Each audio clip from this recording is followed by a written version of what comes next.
1 Samuel 26. And the Ziphites came unto Saul to Gibeah, saying, Doth not David hide himself in the hill of Hachilah, which is before Shimon? Then Saul arose, and went down to the wilderness of Ziph, having 3,000 chosen men of Israel with him, to seek David in the wilderness of Ziph. And Saul pitched in the hill of Hachilah, which is before Shimon, by the way. But David abode in the wilderness, and he saw that Saul came after him into the wilderness. David therefore sent out spies, and understood that Saul was come in very deed. And David arose, and came to the place where Saul had pitched, and David beheld the place where Saul lay, and Abner the son of Ner, the captain of his host, and Saul lay in the trench, and the people pitched round about him. Then answered David, and said to Ahimelech the Hittite, and to Abishai the son of Zeruiah, brother to Joab, saying, Who will go down with me to Saul to the camp? And Abishai said, I will go down with thee. So David and Abishai came to the people by night, and, behold, Saul lay sleeping within the trench, and his spear stuck in the ground at his bolster, but Abner and the people lay round about him. Then said Abishai to David, God hath delivered thine enemy into thine hand this day, now therefore let me smite him, I pray thee, with the spear even to the earth at once, and I will not smite him the second time. And David said to Abishai, Destroy him not, for who can stretch forth his hand against the Lord's anointed, and be guiltless? David said furthermore, As the Lord liveth, the Lord shall smite him, or his day shall come to die, or he shall descend into battle, and perish.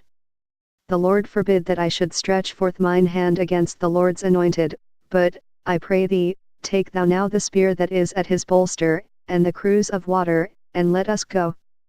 So David took the spear and the cruse of water from Saul's bolster, and they got them away, and no man saw it, nor knew it, neither awaked, for they were all asleep, because a deep sleep from the Lord was fallen upon them. Then David went over to the other side, and stood on the top of an hill afar off, a great space being between them. And David cried to the people, and to Abner the son of Ner, saying, Answerest thou not, Abner? Then Abner answered and said, Who art thou that criest to the king? And David said to Abner, Art not thou a valiant man? And who is like to thee in Israel? Wherefore then hast thou not kept thy lord the king? For there came one of the people in to destroy the king thy lord. This thing is not good that thou hast done. As the Lord liveth, ye are worthy to die, because ye have not kept your master, the Lord's anointed. And now see where the king's spear is, and the cruse of water that was at his bolster. And Saul knew David's voice, and said, Is this thy voice, my son David? And David said, It is my voice, my lord, O king. And he said, Wherefore doth my lord thus pursue after his servant? For what have I done? Or what evil is in mine hand?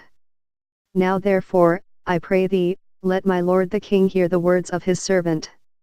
If the Lord have stirred thee up against me, let him accept an offering, but if they be the children of men, cursed be they before the Lord, for they have driven me out this day from abiding in the inheritance of the Lord, saying, Go, serve other gods.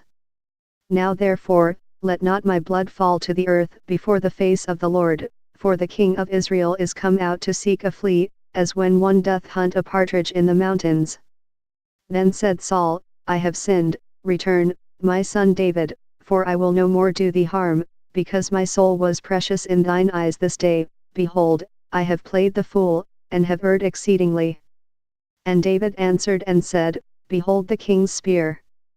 And let one of the young men come over and fetch it. The Lord render to every man his righteousness and his faithfulness, for the Lord delivered thee into my hand today, but I would not stretch forth mine hand against the Lord's anointed. And, behold, as thy life was much set by this day in mine eyes, so let my life be much set by in the eyes of the Lord, and let him deliver me out of all tribulation. Then Saul said to David, Blessed be thou, my son David, thou shalt both do great things, and also shalt still prevail. So David went on his way, and Saul returned to his place.